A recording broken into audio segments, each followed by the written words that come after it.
මම සුභාෂණ සුභවික්‍රම ජාත්‍යන්තර මානව හිමිකම් සංවිධානයේ විධායක අධ්‍යක්ෂක.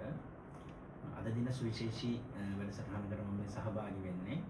එක පැත්තකින් මගේ අයිතිය, එක පැත්තකින් රටේ අයිතිය වෙනුවෙන් මම කතා කරන්න සහ ඔබගේ ඇසීමේ අයිතිය, ඔබට තියෙන අයිතිවාසිකම් වෙනුවෙන් තමයි මම පිණි සිටින්නේ. ජගත් මහත්මයා ඔබතුමා වගේ සංවේදී වෙන්නේ මම කතා කරන්නේ. මොකද ඇත්තටම මේ වෙලා තියෙන අසාධාරණ යවුවාම මට හිතුණා මේකට සහභාගී වෙන්න ඕනේ කියලා. මම ඉදාට එතුමාම ඉදිරියට ආපු පළවෙනි දවසේම කිව්වේ මම පුද්ගලෙක් සිවිල් පුරවැසියෙක් විදියට මම මානවික නිලධාරියෙක් විදියට නේ, මගේ අයිතිවාසිකමක් විදියට මම මේකට තනිකර විරුද්ධයි. මේක ඇත්තටම මාෆියා එකක්.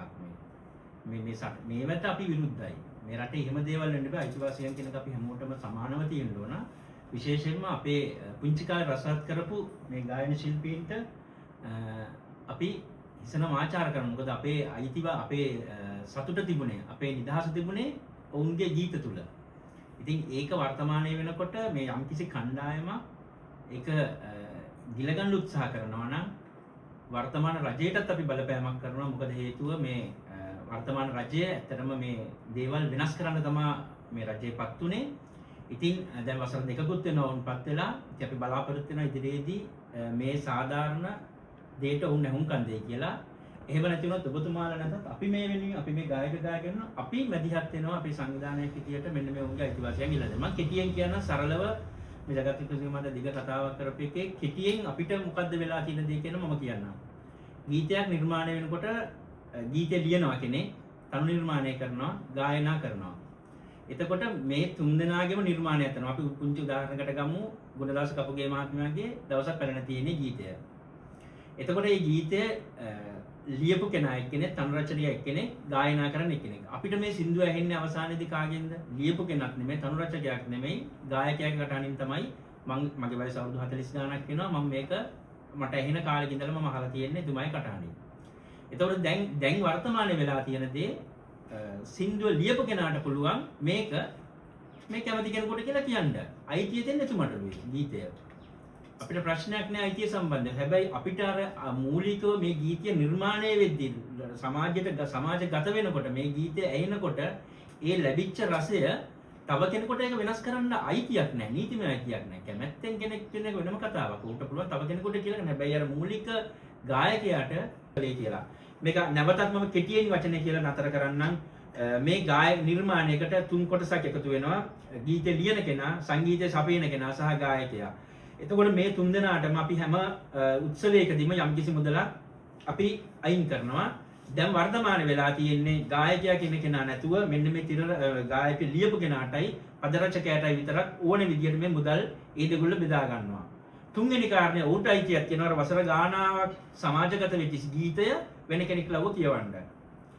ඒ කියවුවට ප්‍රශ්නයක් නැහැ. අරයට කියන්න එපා කියන මට්ටමට පත් වෙලා තියෙනවා. ඒක තමයි දෙන අසාධාරණමකම. හිතන්න වසර 20ක් ගුණදාස කපුමහත්මයා කියපු සින්දුවක් ඔහුට කියන්න එපා වෙන කෙනෙක් කියන්න කිව්වම. ඒතර ජෝතිපාල මහත්මයා කියපු ගීතයක් සුරේන්ද්‍රගේ හඬින් කියන අපිට ඕනේ ජෝතිපාල මහත්මයා හඬින් කියන. ඔහුට කිව්වට ඒක ගැටලුවක් නැහැ. ඒ නිසා අපේ අයිතිය නැති කරන්න එපා. ඔවුන්ට ලබා දිය හැකි සියලුම වරප්‍රසාද, ඒ කියන්නේ සියලුම ඒ කතුරු භාගය ලබා දෙයි කියලා අපි බලාපොරොත්තු වෙනවා.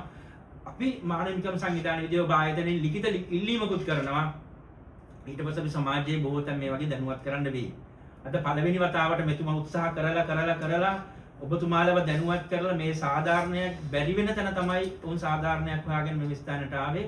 ඒ නිසා මෙතනින් එහාට තව කොහෙට අපිට මේක යන්න ගෙනියන්න වෙයිද නැත්නම් මේ ගෙනියන හැම තැනකදීම අපිට මේ වගේ ඔබතුමාලා ගැන කතා කරන්න වෙනවා. එතකොට ඔබතුමාලා පද රචකයෝ ඔබතුමාලාට අපි අසාධාරණයක් කළා නම් මොකද අපි රස විඳ ගීතේ කොටස් කරුවෙක් නිසා ඔබතුමාලා. එතකොට තව කෙනෙකුට අසාධාරණයක් නොවන විදියට මේ ගැටලුව විසඳගනී කියලා බලාපොරොත්තු වෙනවා. අපි වර්තමාන රජයටත් අපි ඉතා ඉක්මනින්, මොකද 2003 ඉඳලා ආපු වැරද්දක් මේක වැරද්දක් කියලා ඔබතුමාලා පිළි අරගෙන තියෙනවා ඉතාම ඉක්මනින්. මොකද මේක ප්‍රශ්නේ දුරදි යන්න කලින්. මොකද තව එන්න මේ ප්‍රශ්නේ එන්න අර නියපොත්තෙන් කඩන්න තියෙන දේ පොරවෙන් කපන්න වෙන මට්ටමට යන්නේ නැතුව අපි ඉතාම ඉක්මනින් මම හිතනවා මේ ආණ්ඩුවත් සංවේදී වෙයි මේ ගායකයා. මොකද මේ ආණ්ඩුවේ තියෙන අවුරුදු 40 පැනපු ඔක්කොම සියලුම මැති ඇමතිවරු ඉතින් ඔවුනුත් මේ ගායකයන් ගීත අහපු අය, රස විඳ අය. ඉතින් ඔබතුමාලටත් අයිතියක් ඇති. මොකද හේතුව ඔබතුමාලටත් යුතුයකමක් තියෙනවා ඒ ගායකයා වෙනුවෙන් අපි නොමිල රස විඳ දෙයට. අද ඇත්තටම අපි සතුටු වෙනවා මෙච්චර කාලයක අපි නොමිලේ රස විඳින්න අද යම්කිසි මට මුදලක් ඒ අය වෙනුවෙන් කරන්න පුළුවන්. මට යම්කිසි මගේ ශක්තියක් මගේ දෙයක් කරන්න පුළුවන් වීම ගැන ඉතින් අපි ඉදිරියේදී බලාපොරොත්තු වෙන මේක සාර්ථකව ඉතින් මම මේක ඉතාම ඉක්මනින් මම වෙනුවෙන් ඒ කටයුතු සිදු කරයි කියලා. මම සුභාෂිත සුබ